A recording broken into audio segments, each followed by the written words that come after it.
Hello. না, আমি ওকে দিচ্ছি, আপনি একটু ধরুন, এক্ষুনি দিচ্ছি। ব্যোমকেশ, ব্যোমকেশ, টেলিফোন। মিস্টার সেন।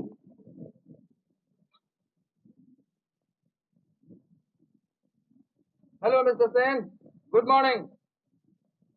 হ্যাঁ, এই তো আধ ঘন্টার মধ্যেই বেরিয়ে পড়বো। কি? ওই জাপানি হর্টিকালচারিস্ট, নাম ওকাকুরা।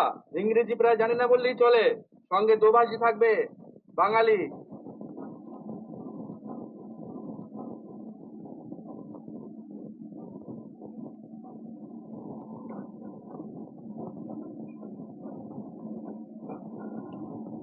আচ্ছা, ইনি কি জাপানি?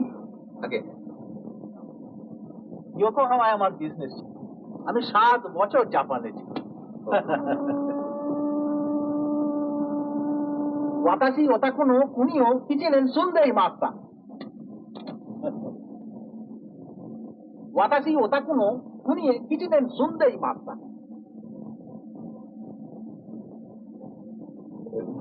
ওর এই কানটা না ব্লকড হয়ে গিয়েছে। I see. প্লেনে এসেছেন তো, ওই ল্যান্ডিং এর টাইমে কানটা একবার এই যে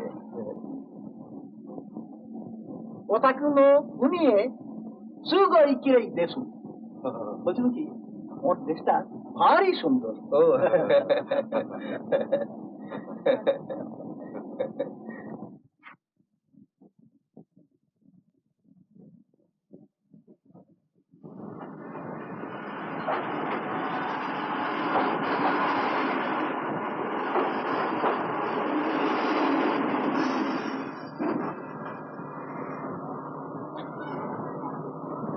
আপনারা কলোনি যাবেন তো? আগে হ্যাঁ।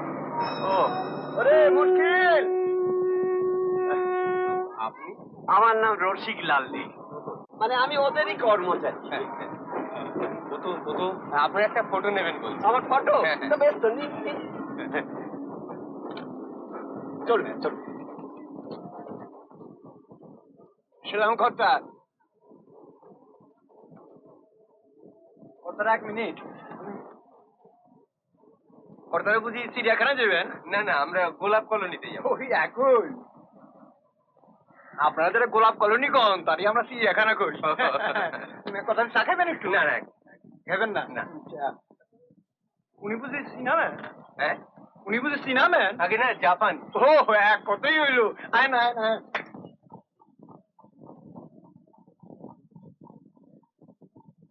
কর্তাকে হঠাৎ চিড়িয়াখানাটা কোনো সকল কেন?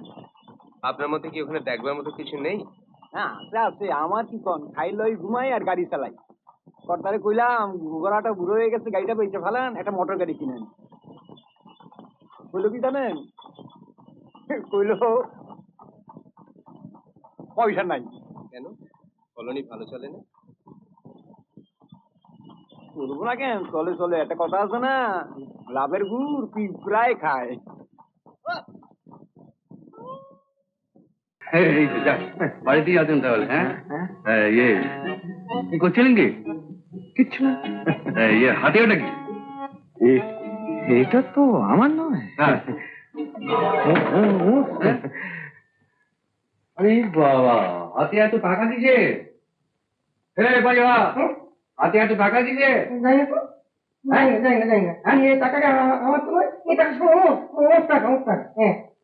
টাকা ফাইল যাকে ইয়ে বাবু, আমি যে জন্য আপনার কাছে এসেছিলাম, শুনুন, ওই প্রস্তাবিত অনাথ আশ্রমের আইন কানুন যদি এবার দেখে দেন, তাহলে কাগজপত্রগুলো আমি ম্যাজিস্ট্রেট সাহেবের কাছে পাঠিয়ে দিতে পারি।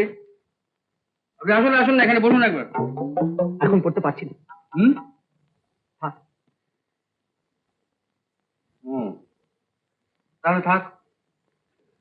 ইয়ে সাহুবাবু, আপনার সঙ্গে আমার একটা কিন্তু খুব গোপন কথা ছিল।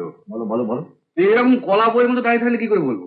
কান তো খোলা আছে, বলো না। তাহলে ফাইলটা রেখে দিন। না, ফাইল ও তুমি ম্যাজিস্ট্রেটকে দিও। ম্যাজিস্ট্রেট এই ফাইল নিয়ে কি করবে? এটা তো আপনাদের ফাইল। না, এখন এখন আর তুমি আমি এসব কোনো কথা নেই। তুমি ম্যাজিস্ট্রেটকে দিয়ে দাও, আমি সবেতেই রাজি আছি। এবার জগবন্ধু, হুম জগবন্ধু, হুম তুমি বলবে ম্যাজিস্ট্রেট তোমার বাড়িতে গিয়েছিল কেন? না, তা তো বলবো না। যদি দয়া করে বলো। এই সময়ে জানতে পারবে। এই লোকটা এরকম করছে কেন? কিছু না, হ্যাঁ, ও কিছু না। তুমি তো কি সব বলছিলে, বলো না, বলো বলো। হ্যাঁ, বলছিলাম কি, বাবু, আপনি আমাকে খুব গোপনে 1010 টাকা দিতে পারেন? হ্যাঁ, হ্যাঁ, হ্যাঁ, গোপনে, গোপনে, হ্যাঁ, হ্যাঁ, নিশ্চয়ই, নিশ্চয়ই, যদি তুমি দয়া করে নাও। না না মা, টাকা না, সত্যি ব্যাপারটা খুব গোপন রাখতে। গোপনে, হ্যাঁ, হ্যাঁ। মানে টাকাটা যাকে দিচ্ছি তাকে বলবো না হুম। যে কে দিয়েছে এবং কি জন্য দিয়েছে, আর আপনাকে বলবো না যে কেন নিচ্ছি এবং কাকে দিচ্ছি। না, কিছু কিছু বলো বলি করে নাকি, বলো বলি, ওই তো টেবিলের উপরে 11,000 টাকা নিয়ে নাও, নিয়ে যাও তো। 10 চাইলাম, 11 দিচ্ছেন? কথাটি নয়, কথাটি নয়, নিয়ে নাও, লক্ষ্মী ছেলে, নিয়ে নাও, তবে চলে যাও। কাউকে বলবেন না কিন্তু, মনে থাকে যেন। হ্যাঁ, তোমার চড়া যে শুনে ফেললো। ওখানে শুনে, শুনলেও বুঝতে পারে।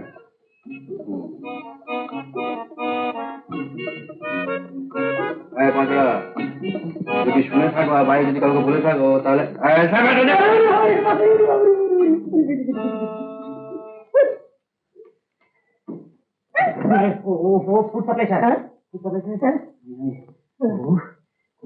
আমি তো আরেকটু বলে যেতাম, আরে আমার দম বন্ধ হয়ে গেছে, আর একটু বিশ্রাম নেব। জগবন্ধু, নেই নেই নেই, জগবন্ধু চলে গেছে, ওকে পিছু দেখো না, বিপদ হবে। ওমা, না ডাকলেও তো আসবে তো। ফাইল কাছে ফেলে গেছে। না, ওটা আমার আমার আমার কলজে। ভাগ্যিস জগবন্ধু দেখতে পাইনি, খুব বেঁচে গেছি। হোক, চাবিটা দেখি। হ্যাঁ, টাকাটা তো এখনো পাইনি, পরে পাবেন, চাবিটাও পরে নেবেন। ইওর অনার, আসামি সম্বন্ধে পুলিশ রিপোর্ট এই প্রমাণ করে দিয়েছে যে আসামি রেক্টরের দুর্বলতার সুযোগ নিয়ে একটা বিরাট ষড়যন্ত্রের মধ্যে সমস্ত স্কুলকে জড়িয়ে ফেলবার চেষ্টা করেছে। সাপ যেমন প্রয়োজন মতো তার খোলস পাল্টায়, আসামিও ঠিক তেমনি তার ব্যক্তিগত স্বার্থ সিদ্ধির তাগিদে পকেট মার থেকে ছেলে ধরায় নিজেকে রূপান্তরিত করেছে। মহামান্য রেক্টরের তথ্য যত মূল্যবানই হোক না কেন, একথা আমরা কিছুতেই মানতে পারি না যে ক্রিমিনাল প্রয়োজন মতো তার ওয়ে অফ ক্রাইম চেঞ্জ করে না। মনস্তত্ত্ব সম্বন্ধে আমাদেরও কিছুটা অভিজ্ঞতা আছে, আশা করি মহামান্য আদালত একথা নিশ্চয়ই স্বীকার করবেন। মহামান্য রেক্টর যে কথা বলেছেন সে কথা আমি কিছুতেই মানতে পারি না যে আসামি স্কুলে চাকরি নেওয়ার পেছনে কোনো অসৎ উদ্দেশ্য ছিল না। একটা কথা ইওর অনার আপনাকে আমি ভেবে দেখতে বলি যে আজ যদি আসামি ধরা না পড়তো তাহলে ভবিষ্যতে এর পরিণতি এমন এক জায়গায় গিয়ে দাঁড়াতো যার ফলে স্কুলের নিষ্পাপ শিশুদের ভবিষ্যৎই শুধু বিপন্ন হতো না, তাদের প্রত্যেকটি পরিবারের ওপর গিয়ে পড়তো কলঙ্কের দাগ। আমার বক্তব্য আমি এইখানে এই বলে শেষ করতে চাই যে আসামি একজন বর্ন ক্রিমিনাল। এক্ষেত্রে তাকে যদি চরম শাস্তি দেওয়া না হয় তাহলে এটা শুধু অন্যায় হবে না, দেশে ও সমাজের কাছে আমরাও অপরাধী বলে গণ্য হব।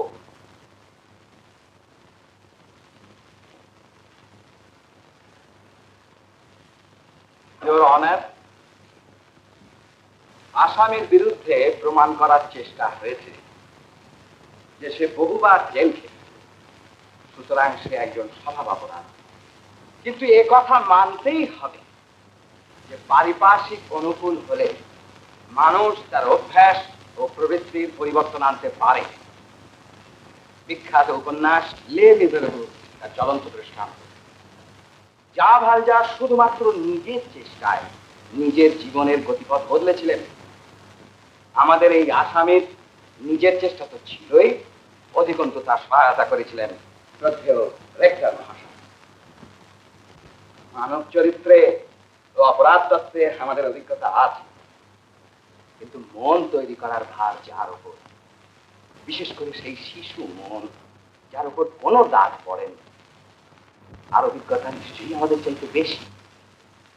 আমি রেক্টর মহাশয়ের সাক্ষ্যকে সবচাইতে বেশি মূল্যবান বলে মনে করি। তিনি আসামের অতীত জীবন জানতেন। তার শিক্ষা, তার সহযোগিতা আসামের মনে এই বিশ্বাসই এনেছিল যে সেও সুযোগ পেলে শুধু নিষ্পাপ নয়, সুন্দরও হতে পারে। আর এই ছেলেটিও ওই আসামি ছাড়া বাড়ি যেতে চায়নি। এই ছেলেটিকে চুরি করাই যদি আসামির উদ্দেশ্য হতো, তাহলে নিশ্চয়ই স্কুল থেকে এতটা পথ আসার পর এই ঘটনা ঘটতো না। আমার ধারণা এই শিশুই এই মামলার প্রধান সাক্ষী। কিন্তু আমার সহকর্মী বন্ধু তাকে কোর্টে হাজির করে। মহামান্য আদালতের কাছে আমি প্রার্থনা করি এই শিশুটিকে কোর্টে হাজির করার জন্য আমাদের আন্তরিক সময় দেওয়া হোক। No objection.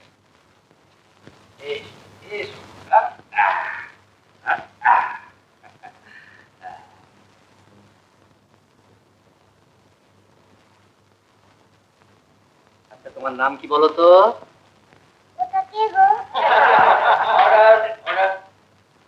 বলতে নেই, আমি জজ সাহেব। এটা এটা বিচারালয়, যেখানে বিচার হয়। হ্যাঁ হ্যাঁ হ্যাঁ, আর বিচার ওই লোক, ওইটা ওই।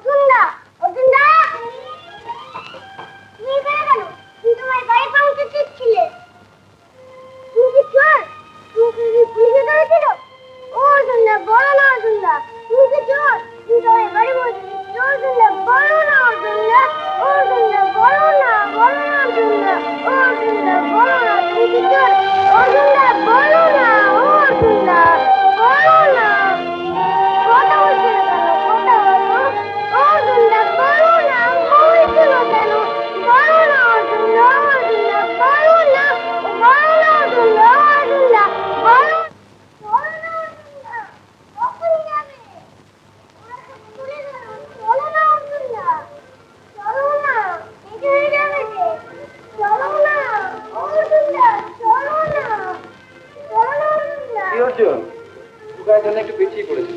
আমি তো দেখলাম টুকাই তোমায় টানতে টানতে নিয়ে চলো।